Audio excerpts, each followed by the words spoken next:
හුඟක් වෙලා ඇවිල්ලා මම මේ මාමත් එක්ක ට්‍රයිල් එකක් ගියාද? ඉතුරු වැඩි දැන් මම වාහනේ අරන් යන්නේ නේද? මත් ඇවිල්ලා හුඟක් වෙලා හිටියේ. ඔයාගේ වාහනේ දැන් හරියටම හරියද? ඔව් 100ක් හරි. දැන් මේ මොනවද මේක කළේ?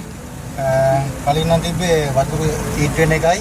ඔව්. මේ වතුර අඩු වෙන කේස් එකක් තමයි තිබ්බේ. ඔව්. කීප දෙනෙක්ටම අරන් ගියා. ඒනට ඒකේ වැඩේ වුණේ නැහැ. ඔව්.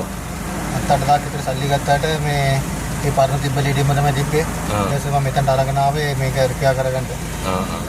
ඒතර මේකේ ඔක්කොම මේ හෙඩ් පේස් කරලා බ්ලොක් පේස් කරලා මේ ඕවර්ෝල් එකක් කරලා තමයි ගත්තේ නේ. මේගොල්ලෝ හරියට වැඩේ කරා නේ. ඔව් වැඩි 100%. දැන් එන්ජින් එකත් හොඳටම හොඳයි. හොඳයි. එතකොට දැන් ඔයාලට මේකේ තියෙන්නේ පරිස්සමෙන් දුව ගන්න එක නේද? ඔව්. ඒ වගේකම ඔයාත් එයි.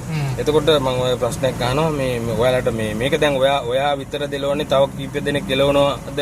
එලවුවද මීට ඉස්සෙල්ලා? නෑ මං අරන් දැන් මාසයක් විතර වෙනවා. ඔව්. ඊට පස්සේ තමයි මේ ලෙඩේ ඇති වුණේ. දැන් ගන්න පාවිච්චි කරන්නේ මං විතරයි. ඔයා විතරයි. එතකොට ඕගොල්ලෝ නෑදෑ කවුරුවා ඩ්‍රයිවිං ලයිසන්ස් තියෙන කට්ටිය ඉන්නවද? නෑ වාහන ලයිසන් නෑ මේ බයික් ලයිසන් තිබ්බට වාහන එලවන්නේ මං විතරයි. ඔයා විතරයි එලවන්නේ. ඔයගොල්ලෝ මස්සිනාලා එහෙම ඉන්නවද? ඔව් ඉන්නවා. හරි. එතකොට මස්සිනාලාට මේ වාහනේ එහෙම දෙන්න එපා කාටවත්. ඒ දුන්නොත් එහෙම මේක දැන් ඔයාගෙන වාහනේ. ඒතර ඔයානේ මේකට උඹක් සාමාන්‍ය ලක්ෂ 2.25ක් විතර යන්න ඇතිනේ ඕවර්ෝල් එකට නේද? එතකොට මේ ඒ අයට මේකේ බරපතලක් තේරෙන්නේ නැහැ. ඔයා තමයි මේකේ මේ බරපැන දරන්නේ. ඒක නිසා කිසිම කෙනෙකුට කිලෝමීටර් 3000ක්වත් යනකම් අඩු ගන්න දෙන්න එපා. ඊට පස්සේ ප්‍රශ්නයක් නැහැ. ඒ වගේම තමයි ඔයා මේක උදේට කොහොමද ස්ටාර්ට් කරන්නේ? උදේට නැගලා ස්ටාර්ට් කරා ගිවද කියලා.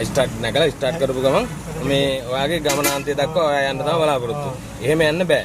මොකද දන්නවද ඉස්සෙල්ලා මේක ස්ටාර්ට් කරලා ඒ කියන්නේ දැන් උදේට ස්ටාර්ට් කරනකොට ඔයිල් සීතල වෙලා තියෙනවා. වතුර සීතල වෙලා තියෙනවා. එතකොට මේ ඔයිල් ඒ ගානට එනකම්ම රත් වෙනකම් චුට්ටක් ස්ටාර්ට් කරලා ෆෑන් එක පළවෙනි පාර ඔන්න වෙනකම් චුට්ටක් තියන්න.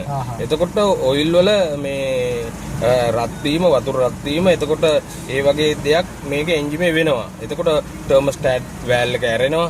ඊට පස්සේ ඔයාට ඔයාගේ යන ගමනාන්තය දක්වා ඔයාට යන්න පුළුවන්. නැත්නම් ඔයා නැගපු ගමන් මේක ස්ටාර්ට් කළා ඔයා යනකොට කිලෝමීටර් 3-4ක් යනකම්ම මේක මේ වාහනේ මේ හරි නිසි ප්‍රමිතියට රත් වෙලා නැහැ. හරි.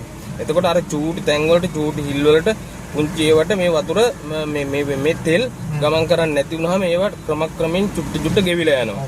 ඒක තමයි